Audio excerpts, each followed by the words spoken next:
मित्रों, नवनीत की चैनल में आपका स्वागत है। नवनीत की चैनल में आपको हिंदी प्रेरणादायक स्टोरी मिलेगी।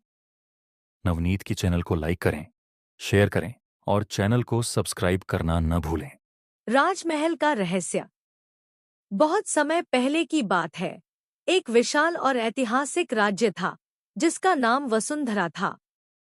यह राज्य अपनी समृद्धि, महान संस्कृति और न्यायप्रिय राजा राजेंद्र सिंह के लिए प्रसिद्ध था।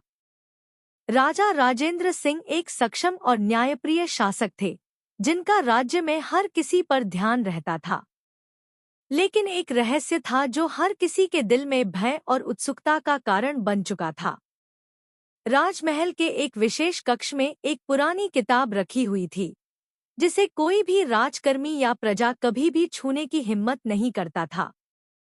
कहा जाता था कि उस किताब में राजा के पूर्वजों का एक अज्ञात रहस्य छुपा था, जो राज्य के लिए बहुत ही घातक हो सकता था। राजमहल में एक दिन राजकुमार आरव ने यह किताब देखी और उसके बारे में जानने का तय किया। वह बचपन से ही रहस्यों में रुचि रखते थे और हमेशा कुछ नया जानने की कोशिश करते रहते थे। एक दिन उन्होंने किताब को खींच लिया और उसे खोलने का साहस किया। जैसे ही किताब का पहला पन्ना पलटा, एक गहरी आवाज गूंजी, जैसे किसी ने चुपके से उसकी चेतावनी दी हो। किताब में लिखा था, जो भी इस किताब को खोलेगा, उसे राज्य के सबसे गहरे और अंधेरे रहस्य का सामना करना होगा। अगर वह इसे जानता है, तो उसे इसका परिणाम भुगतना होगा। राजकुमार आरव ने इन शब्दों को अनदेखा करते हुए किताब का और अधिक अध्ययन किया। किताब के पन्नों में राज्य के संस्थापक राजा की एक अद्भुत कहानी थी, जिसमें बताया गया था कि उनके पास एक शक्तिशाली विरासत थी, जिसे उन्होंने छुपा दिया था। वह विरासत किसी बड़े खतरे से बचने के लिए छिपाई गई थी, लेकिन यह खतरा अब फिर से राज्य के करीब आ रहा था।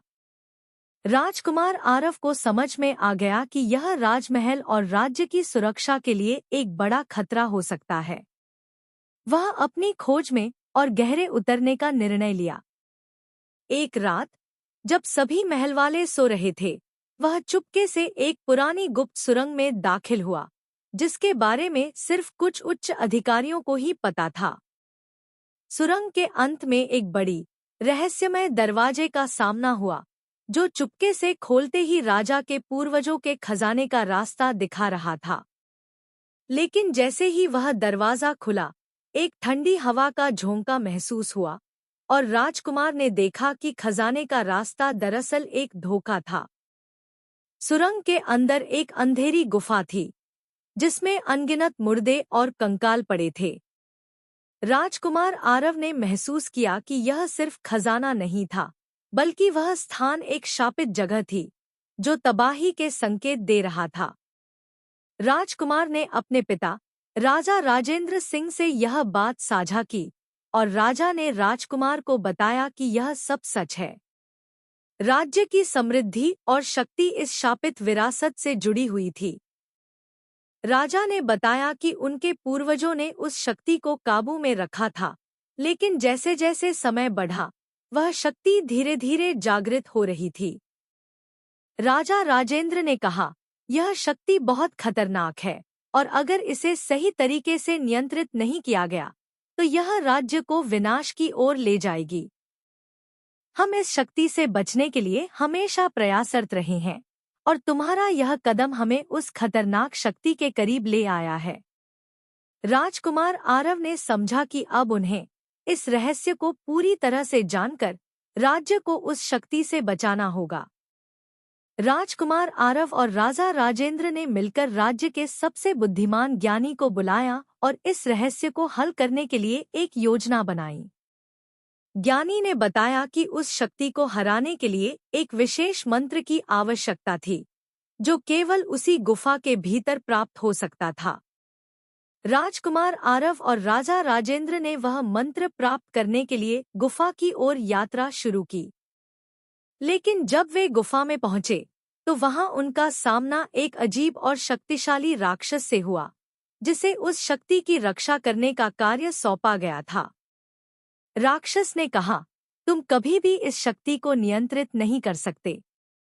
इसे तुम्हारे राज्य का भाग्य स्वीकार करना होगा। राजकुमार आरव ने राक्षस से भयंकर युद्ध लड़ा। इस संघर्ष में उसकी जान तक खतरे में थी, लेकिन अंत में उसने वह मंत्र खोज लिया और राक्षस को परास्त कर दिया। मंत्र के प्रभाव से वह शापित शक्ति शांत हो गई और राज्य में फिर से शांति लौट आई। राजकुमार आरव ने इस कठिन यात्रा से बहुत कुछ सीखा। उसने जाना कि कुछ रहस्य, चाहे वे कितने भी खतरनाक क्यों न हों, कभी-कभी राज्य की रक्षा के लिए जरूरी होते हैं। और राजमहल का रहस्य अब सबके सामने था। यह सिर्फ एक खजाना नहीं था, बल्कि राज्य की सुरक्षा और भविष्य की कुंजी थी। राजकुमार आरव को राज्य के नए शासक के रूप में घोषित किया गया और उसने अपने पिता की विरासत को संभालते हुए राज्य को एक नए युग में प्रवेश कराया। समाप्त।